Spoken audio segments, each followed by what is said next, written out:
The North is the oldest and largest of the Seven Kingdoms, but House Stark has not always held it. When Bran the Builder raised Winterfell and founded our line, we were vassals to the Barrow Kings, who claimed descent from the First King and thus dominion over all the First Men. But after the Long Night, it was our house who built the wall and set the Night's Watch to guard the realms of men, whilst our king sat in his barrow. My ancestors eventually revolted, waging what singers call the 1,000 Years' War, to free our lands. Other families joined us, recognizing that the North is a cold and hard land and needed a king who served its people before himself. Finally, the last Barrow King bent the knee, and House Stark became the kings of winter. Yet we were kings in name only, for by then the North had fractured into petty kingdoms, and my ancestors would struggle to unite it again for thousands of years. Roderick Stark wrestled an Ironborn lord for Bear Island and granted it to House Mormont when he won. A younger son of our family, Carlon Stark, won his own keep after he put down a rebellion and founded House Karstark, one of the most powerful in the North. When the Manderleys were exiled from the Reach, my ancestors shielded them and gave them a home at the mouth of the White Knife, in return for holding the river against pirates and invaders. Now they're one of the wealthiest houses in the North.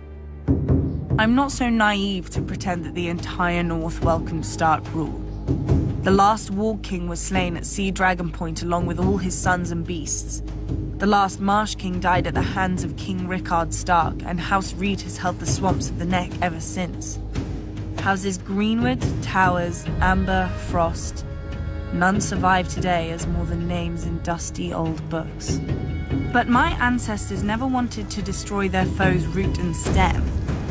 The Umbers of Last Hearth and the Glovers of Deepwood Motte bent the knee and became loyal vassals of House Stark.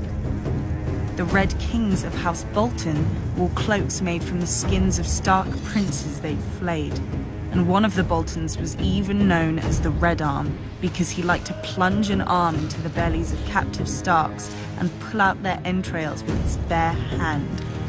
The North deserved to be wiped clean of them.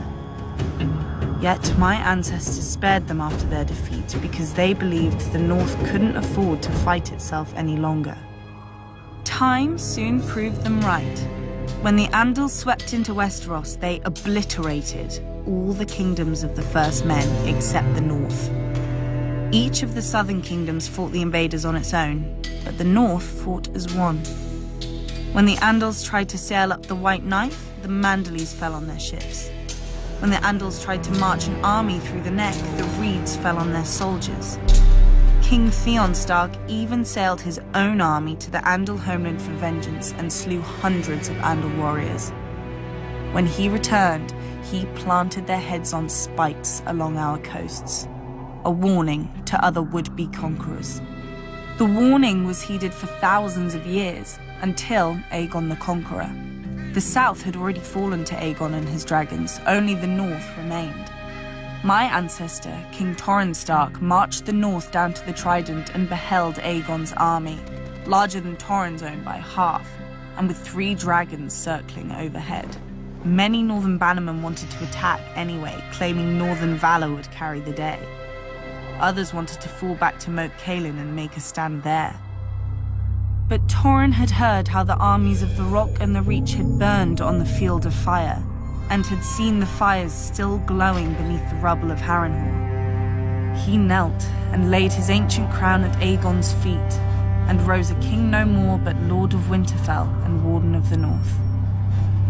Some Northerners still sneer at my ancestor as the king who knelt, forgetting that because of Torrhen they're alive today to sneer. Their ancestors didn't leave their burned bones at the Trident, and their twisted swords didn't fill Aegon's new throne. Now many say that House Stark is dead and gone, and House Bolton holds the North. But the North remembers who united it. The North remembers who defended it, and the North remembers who stole it. Long ago, my ancestors spared the Boltons, trusting their oaths of fealty. I shall correct that mistake. Even the North can forget when there's nothing left to remember.